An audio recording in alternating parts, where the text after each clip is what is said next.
My family ignored me for years and dismissed my startup. But after I made the Forbes cover, they suddenly invited me to dinner to invest in my company. I showed up, refused their money, and walked out. The text message came through at 3:47 p.m.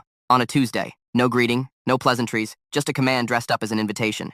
I stared at my phone screen for a full minute before setting it down on my desk next to the framed Forbes cover that had arrived that morning. My father hadn't spoken to me in nearly 4 years. Neither had my mother, my brother Tyler, or my sister Amanda. 4 years of silence, broken by 14 words, in a period that somehow felt more aggressive than any exclamation point could have been. The text had come from a number I didn't recognize. He'd gotten a new phone, or perhaps he was using a work line. Either way, he found a way around the block I'd placed on his old number. I should probably back up. Growing up in Portland, I was the middle child in a family that treated birth order like a caste system. Tyler, 3 years older, got the attention reserved for firstborns and future heirs to my father's commercial real estate empire. Amanda, 5 years younger, enjoyed the coddling that came with being the baby. I existed somewhere in between, visible, only when I failed to meet expectations or succeeded in ways they found inconvenient. My father, Kenneth Putin, built his fortune buying distressed properties during the 2008 recession. He loved reminding us of his brilliance at every dinner table conversation. My mother, Patricia, came from old East Coast money and never let anyone forget it. Together, they created a household where worth measured in quarterly earnings and social connections. When I was 16, I built my first app. Nothing revolutionary, just a study tool that helps students organize their assignments and track deadlines. I showed it to my father one evening after dinner, pulling up the interface on my laptop with shaking hands. He glanced at it for maybe 10 seconds. "That's nice, sweetheart. Tyler, tell your mother about the Henderson contract." The conversation moved on. I closed my laptop and went upstairs. College should have been my escape. I got into MIT on a full academic scholarship, something I was genuinely proud of. My parents attended the graduation ceremony where I gave the valedictorian speech, but they left immediately afterward for Amanda's dance recital. Tyler didn't come at all. He was closing a deal in San Francisco. At MIT, I found my people students who stayed up until 3 a.m., debugging code, who understood that solving a complex algorithm felt better than any drug. I met my future business partner, Jade Morrison, in a computer science seminar our sophomore year. She was brilliant, ambitious, and came from a family that actually celebrated her achievements. We started working on project ideas late in our junior year. The concept for MindBridge came during finals week. Born from our mutual frustration with existing mental health resources, we envisioned an AI-powered platform that could provide immediate accessible mental health support while connecting users to licensed professionals. Not a replacement for therapy, but a bridge to it. After graduation, we moved into a terrible apartment in Cambridge and started coding. I used my savings from various internships. Jade maxed out 2 credit cards. We lived on ramen and coffee, working 16-hour days, debugging until our eyes burned. I told my family about MindBridge during a holiday visit home. It was Christmas Eve nearly 5 years ago now, and I'd spent $600 I didn't have on plane tickets because my mother had insisted family traditions mattered. "So, you're not getting a real job?" my father asked, swirling scotch in a crystal tumbler. "This is a real job. We already have a working prototype, and sweetheart, playing with computers isn't a career," my mother interrupted. "Tyler's already being considered for partner at his firm. Perhaps you could ask him about entry-level positions." Amanda, home from her sophomore year at Northwestern, didn't even look up from her phone. I left 2 days later on the morning of December 26th and told myself I didn't care. That was the last real conversation I had with any of them. Our first investor meeting happened in March. A small venture capital firm in Boston agreed to hear our pitch. I was terrified. Jade and I practiced our presentation 47 times. I wore the one professional outfit I owned, a navy suit I bought secondhand. We walked out with $500,000 in seed funding. I called my parents from the parking lot, hands still trembling with adrenaline and disbelief. My mother answered on the 4th ring. "That's wonderful, honey. Listen, I'm actually heading into a junior league meeting. Can I call you back?" She never did. The next 3 years blurred together in the way startup years do. We hired our first employees, moved into actual office space, launched the beta version of MindBridge to overwhelming response. The platform resonated with people who needed help but faced barriers to traditional therapy: cost, accessibility, stigma time. We raised a Series A round, then a Series B. User numbers climbed from thousands to hundreds of thousands. Mental health professionals praised our approach. We won innovation awards. I sent my family updates periodically, press releases, links to articles, screenshots of positive user reviews. My mother would occasionally respond with a brief congratulations. My father never acknowledged any of it. Tyler and Amanda maintained complete silence. The growth of MindBridge brought challenges I hadn't anticipated. Scaling from a 2-person operation to a company with 47 employees meant learning management skills I didn't have. Jade and I attended leadership workshops, hired experienced executives, and made plenty of mistakes along the way. Our chief technology officer, Brenda Wu, came from Google and initially intimidated me. She was 15 years older, had led teams of hundreds, and could spot technical debt from a mile away. During her second week, she cornered me in the break room. "You're avoiding giving me critical feedback," she said, pouring coffee into a company mug. "I'm not avoiding. You are. I can see it in your body language during code reviews. You disagree with my architectural decisions, but won't say it directly." My face flushed. "I just don't want to seem like I'm undermining your expertise," Brenda laughed. "Wendy, you hired me because I'm good at what I do, but this is your company, your vision. If you think I'm wrong about something, you need to tell me.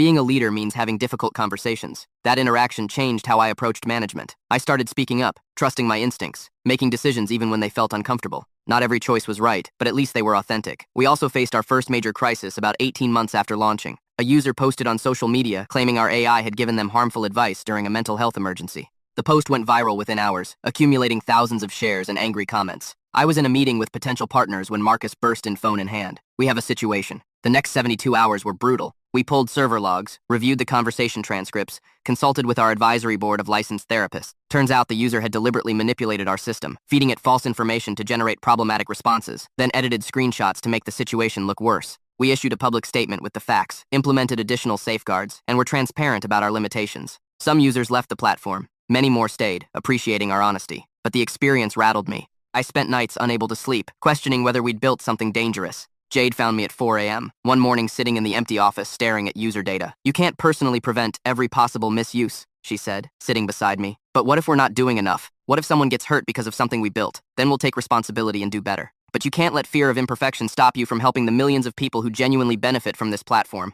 I wanted to call my mother that night, some instinct towards seeking parental comfort during crisis. Then I remembered she'd never asked how my company was actually doing. She'd never inquired about challenges or celebrated milestones. Her interest extended only as far as polite acknowledgement, so I called Jade's mom instead. Patricia Morrison talked me through my anxiety, asked smart questions about our safety protocols, and reminded me that doing difficult work meant accepting that not every outcome would be perfect. "You're not playing God," she told me. "You're providing a tool, a good tool from what Jade tells me. Give yourself permission to be human." That conversation meant more to me than she probably realized. Our Series B funding round brought new investors and new pressure. Board meetings became more formal, expectations higher. We had venture capitalists who'd backed billion-dollar companies now scrutinizing our quarterly metrics. One board member, Frank Castellano, reminded me uncomfortably of my father. Same dismissive tone, same way of talking over people, same assumption that his experience trumped everyone else's insights. During one particularly tense meeting, he interrupted my presentation about user growth and underserved communities. "These demographics have lower monetization potential," he said. "We should focus resources on premium features for higher income users." I set down my laptop remote. Our mission is democratizing mental health care. That means serving people regardless of their income level. Mission is great for TED Talks. We're here to discuss returns on investment.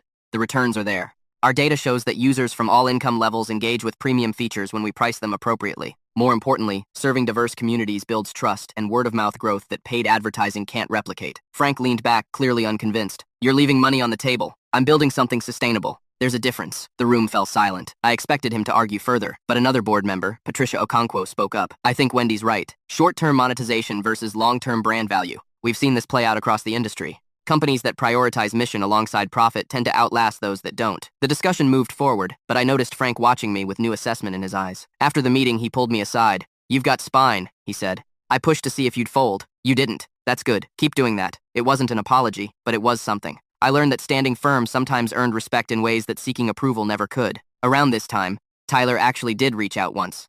Not to my personal phone, which I'd blocked, but through Mindbridge's general business line. Our receptionist forwarded the message to my assistant, who brought it to my attention. "Your brother called, asked if you could speak with him about a family matter. Should I schedule something?" I stared at the message slip for a long moment. Part of me was curious. Part of me knew exactly what this was about. "Tell him I'm unavailable and refer him to our standard business inquiry process if he has professional questions." My assistant nodded, professional enough not to pry, but I saw the question in her eyes. That evening, I did something I hadn't done in months. I looked up Tyler's social media profiles, ones I'd unfollowed but not blocked. His life looked perfect in carefully curated posts, photos with Jennifer at charity galas, updates about case victories, humble brags about professional achievements. What the post didn't show were the details I'd found in my research. His firm's financial troubles, the clients leaving for bigger, more prestigious firms, the fact that making partner at a struggling mid-sized firm wasn't the victory my family had always portrayed it to be. I wondered if that's why he called. If he was facing the same reality my parents eventually would, that success was harder to maintain than they had expected, and the daughter they dismissed might have figured out something they hadn't. Then I closed the browser and went back to work.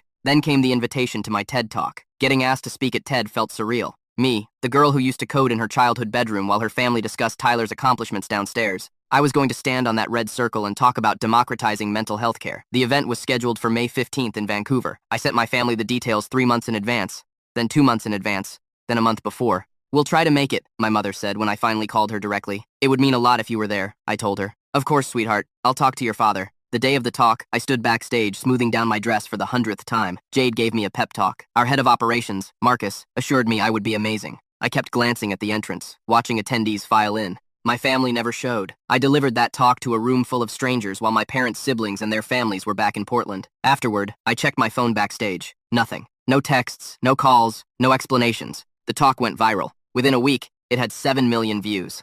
Within 2 weeks, 15 million. The platform crashed from new user registrations. We had to emergency scale our servers. My phone exploded with messages from old classmates, professors, former colleagues, distant relatives I barely remembered. Everyone wanted to congratulate me, connect with me, celebrate this moment. My immediate family sent nothing. I made a decision then, standing in our office at 2 a.m. While our team worked to handle the increased traffic. I was done. Done seeking their approval. Done hoping they would suddenly see me. Done diminishing my accomplishments because they made my family uncomfortable. I blocked their numbers, unfriended them on social media, removed them from my emergency contacts. If they wanted to be strangers, I would treat them like strangers. The act of blocking them felt simultaneously liberating and devastating. My thumb hovered over the final confirmation button for nearly 5 minutes before I pressed it. Then it was done. 4 years of one-sided communication severed with a few taps on a screen. Jade took me out for drinks that night. We sat at a quiet bar in Cambridge. Expensive whiskey neither of us would have been able to afford 2 years earlier. How do you feel? She asked. Relieved, sat angry-free. All of it at once. That's probably healthy, actually. I swirled the amber liquid in my glass. My therapist would agree with you. You're seeing someone. That's great. Seemed hypocritical to build a mental health platform while ignoring my own stuff. I took a sip. She's been helping me work through family dynamics, patterns of seeking validation from people who won't give it the whole mess. Jade raised her glass to breaking patterns. To breaking patterns, I echoed. What I didn't tell her was how much the blocking hurt. Despite everything, despite years of disappointment and dismissal, some part of me had held on to hope. Hope that eventually my family would see me, understand me, choose me. Blocking their numbers meant accepting that they wouldn't, that I had to move forward without that fairy tale reconciliation. My therapist, Dr. Nina Winters, had warned me about this. Grief isn't just about death. You're grieving the family you deserved but didn't have. That's a real loss, even if they're still alive. She was right. For weeks after blocking them, I'd catch myself mentally composing messages I'd never send, imagining conversations where they apologized and meant it, playing out scenarios where they showed up finally, sincerely. Then I'd return to reality and focus on the people who actually did show up. The following months brought changes I couldn't have imagined. We raised a Series C round at a 92 million valuation. Forbes reached out about a profile. Then they asked about a cover story. The Forbes interview process was intense. Multiple phone calls, fact-checking sessions, background research. The reporter, a sharp woman named Diane Shepard, asked probing questions about everything from our business model to my personal philosophy on leadership. Your LinkedIn says you grew up in Portland, she noted during one call. Tell me about your family's influence on your entrepreneurial journey. I prepared for this question. My parents emphasized education and hard work. I'm grateful for the foundation that gave me, but they're not involved in the business. Mindbridge has always been mine and Jade's vision. We built it from the ground up ourselves. Diane paused, and I could hear her typing. That's interesting. I couldn't find much about your family in public records. Your father runs a commercial real estate firm. That's correct. Did he mentor you in business? I learned more from doing than from a mentorship. Trial and error, honestly. She asked a few more questions, but I kept my answers vague and diplomatic. The truth would sound bitter, and I didn't want the article to be about family dysfunction. This was about Mindbridge, about what we built. When the article was published weeks later, I was relieved to see my family received only a passing mention. Pan credits her educational background and early exposure to business principles for shaping her entrepreneurial mindset. Vague enough to be meaningless, specific enough to avoid questions. The Forbes issue hit newsstands on a Monday morning in September. There I was, front page, with a headline, How This 9-Year-Old Built a Mental Health Empire. The article detailed Mindbridge's growth, our impact metrics, and our plans for expansion. It mentioned my MIT background, my partnership with Jade, and our vision for accessible mental health care. The office erupted when the issue arrived. Someone bought champagne. Marcus printed copies for everyone. Brenda hung a framed cover in the conference room. It felt surreal seeing my face on something I'd read since college. My phone exploded with congratulations. Former professors, MIT classmates, industry contacts, distant acquaintances. Even some venture capitalists who'd passed on our earlier funding round sent messages which I found darkly amusing. One message stood out. Patricia Morrison, Jade's mom, saw the Forbes cover. Your parents must be so proud. Call me if you want to chat. I called her that evening. We talked for an hour about success, family, and the complicated intersection of both. She shared stories about her own parents who hadn't understood her decision to become a teacher instead of a doctor. Some parents love their children but don't know how to see them. She said it's their loss ultimately, but that doesn't make it hurt less. Do you think they'll reach out now? I asked. Probably. Money has a way of making people reconsider their positions. She was right. Of course, she was right. It did not mention my family. When the reporter had asked about my upbringing, I kept it vague, supportive. Household encouraged education, grateful for the opportunities I had. The article went live online Sunday night. By Monday morning, my LinkedIn had 847 new connection requests. By afternoon, I'd received interview requests from 3 major news networks. My father's text came through at 3:47 p.m. I didn't respond immediately. I had a board meeting at 4, then a strategy session with our product team, then a call with potential international partners. I glanced at the message periodically throughout the evening. This artifact from a previous life, interrupting my present. Jade noticed my distraction during our post-work dinner. You okay? I showed her the text. She read it twice, then looked at me with an expression somewhere between anger and concern. Are you going to go? I don't know. They ignored your TED Talk. They've ignored you for years. Now you're on the cover of Forbes and suddenly it's family dinner time. I know. So why are you even considering this? I pushed food around my plate. Closure maybe. Confirmation that they're exactly who I think they are. A chance to say everything I never got to say. Or Jade said carefully, you could just block the number and move on. You don't owe them anything. She was right. Of course I didn't owe them anything. But something about that text gnawed at me, the presumption of it. The assumption that I would simply show up because my father commanded it. I spent Tuesday night researching. My father's company had been struggling. Nothing catastrophic, but the commercial real estate market had shifted. Several articles mentioned increased competition and changing consumer preferences. His firm was profitable, but not thriving. Tyler's LinkedIn showed he'd made partner at his firm. But a deeper dive revealed the firm itself was mid-sized and regional, respectable, but not the legal powerhouse my family had always implied it to be. Amanda had graduated and was working in marketing for a local startup. Not my startup, obviously. We'd never even discussed it. Wednesday morning, I made my decision. I called my attorney, Ross Chapman, who'd handled various contracts and agreements for Mindbridge. I need you to draft some documents for me. What kind of documents? Investment opportunity disclaimers, liability waivers, proof of financial consultation. Can you do that? There was a pause. Wendy, what exactly are you planning? Family dinner. Another pause. Do I want to know? Probably not, but I need these documents to look completely legitimate because they will be completely legitimate. Can you have them ready by tomorrow afternoon? You're going to bill me overtime for this, aren't you? Absolutely. Thursday, I spent the morning in regular meetings and the afternoon preparing. I had Ross bring the documents to my condo. I selected my outfit carefully. A tailored charcoal suit, understated jewelry, my hair pulled back in a neat bun, professional, successful, unmistakably different from the uncertain young woman who used to beg for their attention. I packed a leather portfolio with the documents Ross had prepared, along with a few other items I'd gathered. Then I ordered a car service. If I was doing this, I was doing it right. The drive to my parents' house in the West Hills took 30 minutes. I'd mapped it out earlier, timing my arrival for exactly 7 p.m. Not early, not late, punctual in a way that communicated respect for the meeting, if not for the people. The house looked exactly as I remembered, sprawling, expensive, professionally landscaped. Every window glowed warm against the early autumn evening. I could see shadows moving inside my family, gathering for this mysterious, important discussion. I walked to the front door and rang the bell. My mother answered. She'd aged in 4 years, new lines around her eyes, more gray in her carefully styled hair. Her expression cycled through surprise, confusion, and something that might have been pleasure.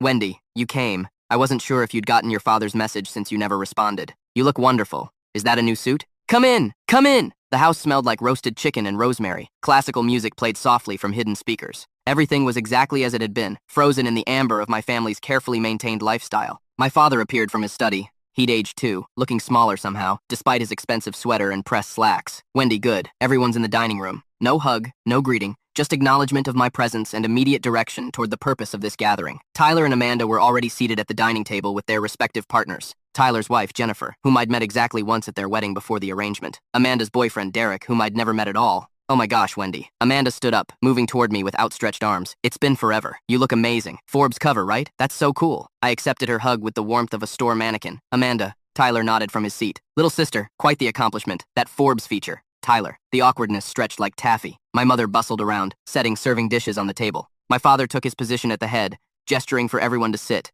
I remained standing.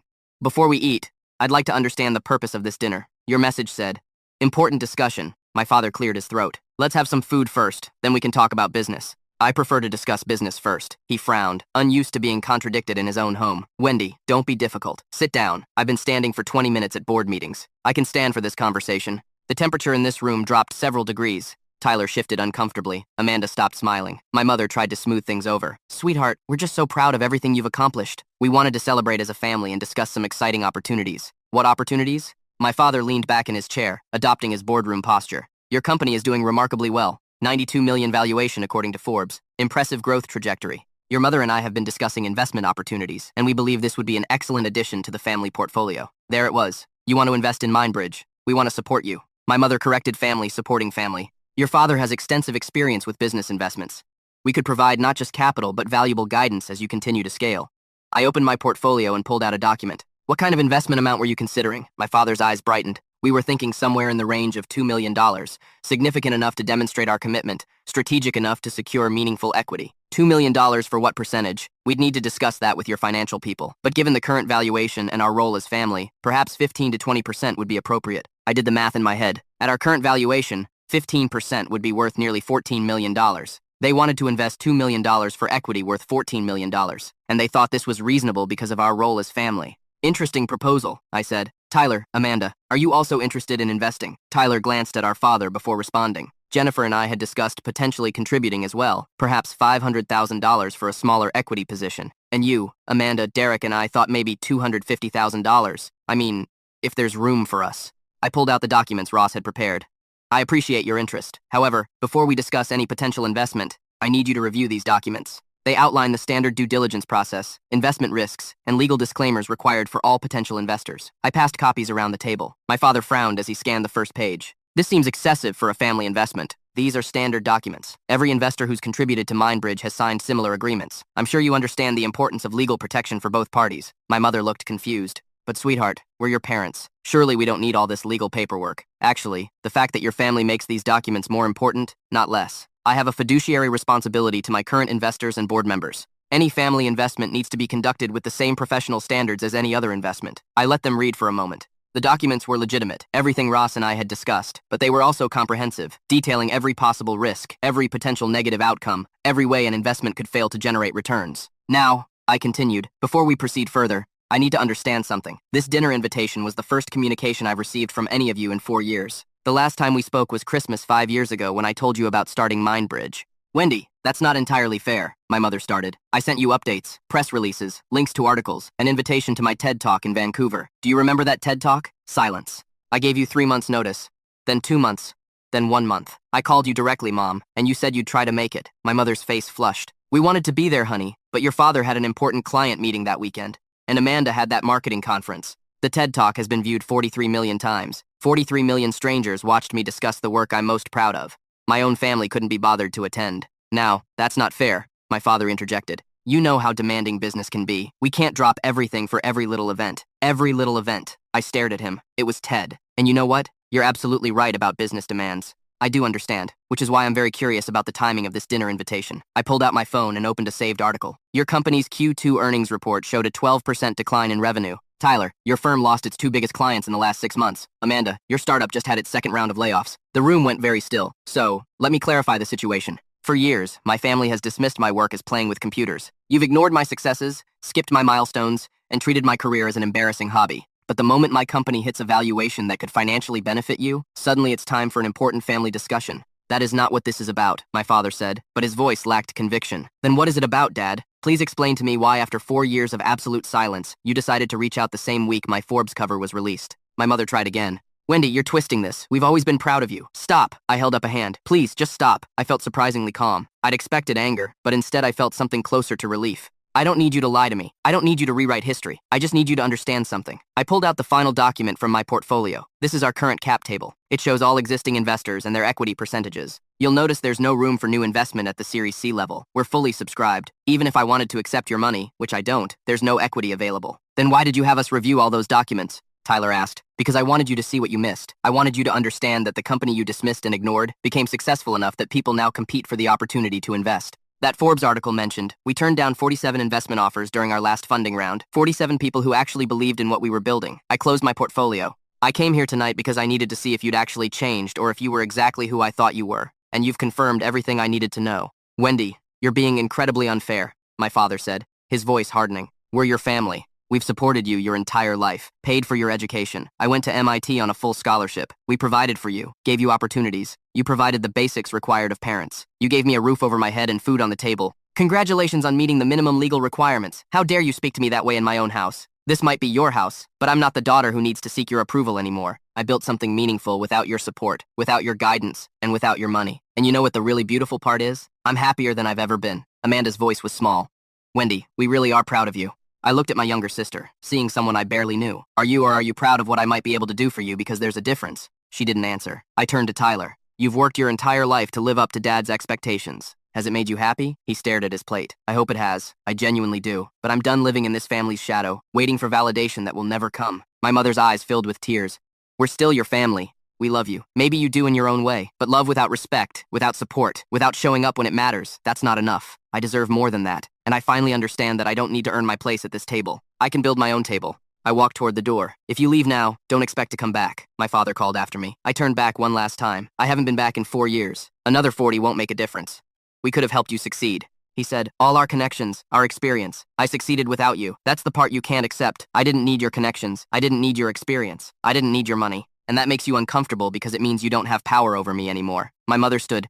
Please, sweetheart, can't we work through this as a family? A family shows up. A family celebrates successes, not just the ones that benefit them financially. A family doesn't get to ignore you for 4 years, and then opt back in when it's convenient. I picked up my portfolio. I hope your businesses improve. I genuinely do, but you'll have to figure that out without using my success as your safety net. You'll regret this, my father said. You'll need family eventually. I already have a family. My team at Mindbridge, the people who believed in this vision when no one else did. Jade, who maxed out credit cards because she trusted me. Marcus, who left a high-paying corporate job to join our startup. The 47 people who work for a company you dismissed as playing with computers. Those are my people. I opened the door, feeling the cool evening air. The documents I gave you, keep them.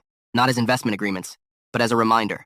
A reminder of the opportunity you ignored until it was too late. A reminder that the daughter you overlooked built something extraordinary without you. You're making a mistake, my father said. No, Dad. You made the mistake years ago, repeatedly, over and over. I'm just finally done pretending it didn't hurt. I walked out and didn't look back. The car was waiting at the curb. I slid into the back seat and gave the driver my address. As we pulled away from that house, I watched it recede in the side mirror, getting smaller and smaller until it disappeared around the corner. My phone buzzed. Jade, how'd it go? Meet exactly as expected. On my way home, Jade. Want company? Me. Yes, please. By the time I reached my condo, Jade was waiting in the lobby with Thai, takeout, and wine. We ate on my couch, and I told her everything. I'm proud of you, she said when I finished. For what Burning Bridge is with my entire family. For knowing your worth. For refusing to let them minimize your success. For building something amazing and not letting them claim credit for it. I took a sip of wine. Think I'm being vindictive. I think you're being honest. There's a difference. My phone buzzed throughout the evening texts from my mother, pleading calls from Tyler that I didn't answer, a long email from Amanda that I deleted without reading. My father sent nothing. Over the following weeks, the attempts at contact gradually decreased. My mother tried the longest, sending messages about holidays and family traditions. I kept my responses polite but distant.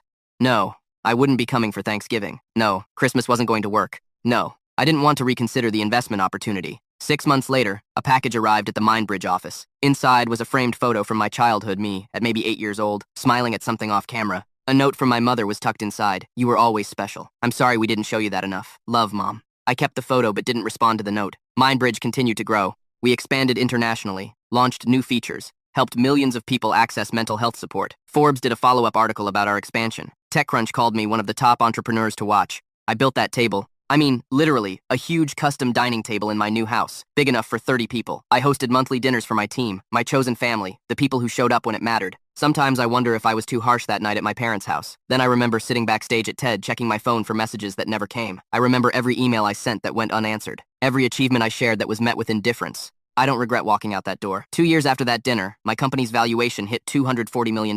We're preparing for an IPO. I'm 31 years old and I built something that matters to people. My father never texted again. Tyler eventually stopped calling. Amanda sent a friend request on social media last year. I didn't accept it, but I didn't decline it either. My mother still sends occasional messages on birthdays and holidays. I respond politely, briefly, maintaining the boundary. I established that September evening. Because here's what I finally understood. You can't force people to see your value. You can't make them show up. You can't earn love and respect from people who've decided you're not worth the effort. But you can choose to stop waiting for their approval. You can build your own success. You can create your own family from people who actually celebrate your victories, instead of showing up only when there's something in it for them. And you can walk away from that dinner table without regret, knowing that the most important discussion wasn't the one they wanted to have about investing in your company. It was the one where you finally invested in yourself.